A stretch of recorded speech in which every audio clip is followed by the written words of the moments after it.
कुछ लोग मानते हैं कि भगवान सब जगह है, प्रत्येक मनुष्य में नहीं बल्कि प्रत्येक जानवर, प्रत्येक पेड़ पौधा, हर कण में भगवान विद्यमान है। जैसा कि हमारे शास्त्रों एवं पुराणों में भी कहा गया है, भगवान हर जगह है। जब भक्त बुलाते हैं वह आ जाते हैं। कुछ निराशावादी व्यक्ति हैं जो भगवान को नहीं मानते हैं। वह हमेशा बोलते हैं भगवान दुनिया में है ही नहीं, भगवान है तो उसे बुलाओ, भगवान दिखते कैसे हैं, भगवान रहते कहाँ हैं, इत्यादि। जैसा कि आप जानते हैं कि सफलता प्राप्त करने के लिए विश्वास होना बहुत जरूरी है। बिना विश्वास के कोई भी सफलता प्राप्त नहीं की जा सकती है। महाभारत के युद्ध में अर्जुन को विश्वास था कि मेरे साथ भगवान श्री कृष्ण हैं, इसलिए मैं नहीं हार सकता हूँ। वह जीत गया। एक विश्वास के बल पर ही आप बड़े से बड़े लक्ष्य प्राप्त कर सकते हैं। जैसा कि आप जानते हैं, जिन्हें विश्वास है उसे दुनिया की सभी सुख प्राप्त होते हैं। जो भगवान को मानता है उसमें विश्वास रूपी शक्ति होती है। भगवान सब जगह है। एक सच्ची घटना बता रहा हूँ जिसमें भगवान प्रकट हुए थे। टीवी सीरियल में आप देखे होंगे कि प्रहलाद की पिता हिरण्यकश्यप को मारने के लिए भगवान प्रकट हुए थे। ठीक इसी प्रकार विष्णु जी ने कई अवतार लिए और दुष्टों का नाश किया। रामायण, महाभारत इत्यादि कहानी हम पढ़ते भी हैं और सीरियल देखते हैं। यह घटना कई युगों पहले की है, लेकिन मैं कुछ समय पहले की एक घटना बता रहा हूँ जो आपको अचंभित कर देगा, आपको सोचने पर विवश कर देगा कि वास्तव में भगवान है। एक गांव में एक बहुत ही साधारण व्यक्ति रहता था। उसे भगवान पर अटूट विश्वास था।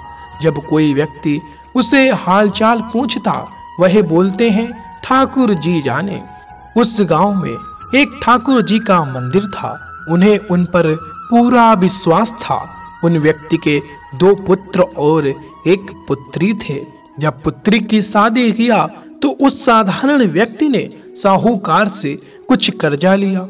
कुछ समय बाद दोनों पुत्र ने पिता को बोला है, यह लो पैसे और साहूकार को देकर कर्ज से मुक्त हो जाओ।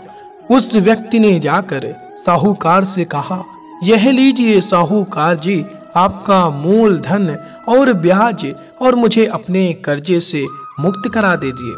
साहूकार ने एक पेज पर लिख दिया कि आपका पूरा कर्जा ब्याज सहित प्राप्त हुआ, आप कर्जा से मुक्त हैं। साहूकार ने उस व्यक्ति से पूछा, इस पर क्या लिखा हुआ है? उस व्यक्ति ने कहा, मैं तो अनपढ़ हूँ, जो लिखा है वह ठाकुर जी जाने। साहूकार समझ गया कि व्यक्ति बहुत सीधा है। उनके मन में लोभ आ गया।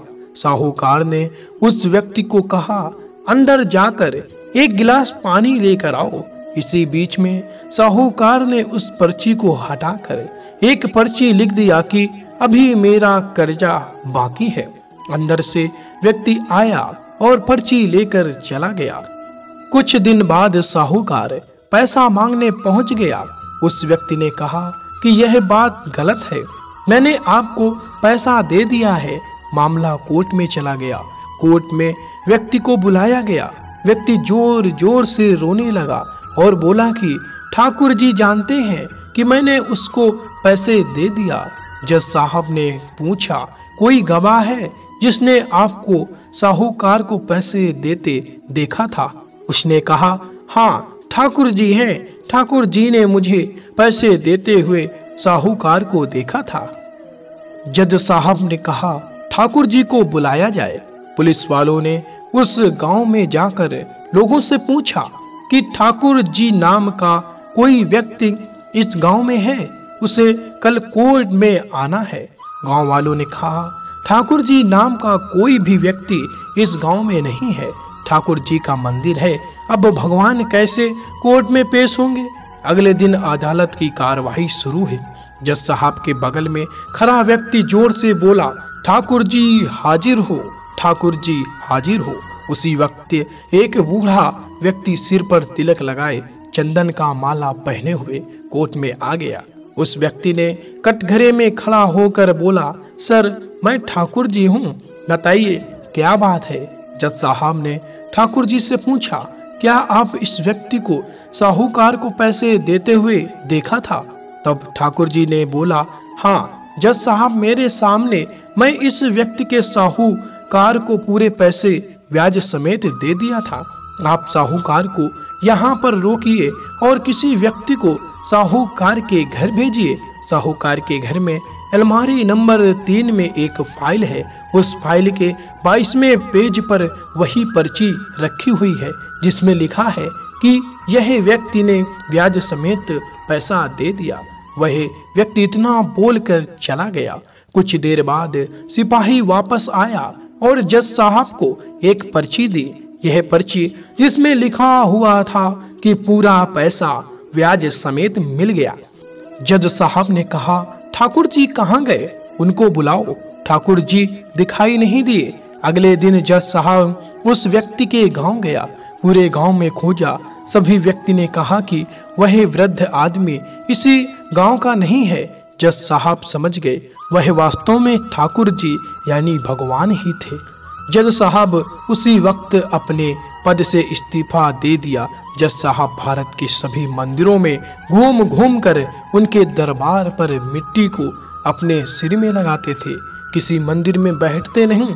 जज साहब कहते थे, हमने भगवान को अदालत में बुलाकर खड़ा किया था, फिर मैं किसी मंदिर में कैसे बैठ सकता हूँ।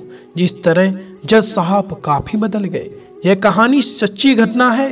यदि आपको भगवान पर विश्वास है तो वह जरूर आपको बुरे वक्त में काम आएंगे। आप भले ही किसी धर्म के हों, आपके धर्म जो भी देवता हो उसमें आप विश्वास रखें। जैसे यदि आप हिंदू हैं तो भगवान जैसे कृष्ण, राम आदि, मुस्लिम हैं तो मोहम्मद साहब, सिख हैं तो गुरु नानक देव, ईसाई हैं तो ईसा मसीह इत्यादि। किसी भगवान पर विश्वास है? आप अधिकतर व्यक्ति के मुंह से सुनते होंगे, मैं किसी भगवान को नहीं मानता, मुझे किसी भगवान पर विश्वास नहीं है। पर बुरे वक्त आने पर उन्हें भगवान की याद जरूर आती है। कई बार आप और मैं ऐसे लोगों के मुंह से सुना है कि आज भगवान ने मेरी जान बचाई, मेरे बगल से कार निकली तो मैं बाल बाल बच गया। दुख में सुमिरन सब करे, सुख में करे न कोई, जो सुख में सुमिरन करे तो दुख काहे का होई। कहने का अर्थ है भगवान का दुख में सब याद करते हैं और सुख में कोई याद नहीं करता। यदि हम भगवान को सुख में भी याद करें तो दुख कभी नहीं आएगा। भगवान को मानने से क्या लाभ है? मैं आपको यह नहीं कहता कि आप हमेशा मंदिर मस्जिद में जाओ, पूजा पाठ करो, बड़े बड़े यज्ञ का आयोजन करो। मेरा सिर्फ यह कहना है कि आप भगवान को मानो, आप विश्वास करो कि भगवान हर जगह है। ऐसा करने से आपको कई फायदे मिलेंगे। लाभ के बारे में बता रहा हूँ जो निम्नलिखित हैं। नंबर 1, यदि आपको विश्वास हो जाए कि भगवान हर जगह है तो आप कभी कोई बुरा काम नहीं करोगे। चोरी डकैती जब आप करने जाओगे तो सोचोगे कि भगवान देख रहा है और आप वह गलत काम नहीं कर पाओगे।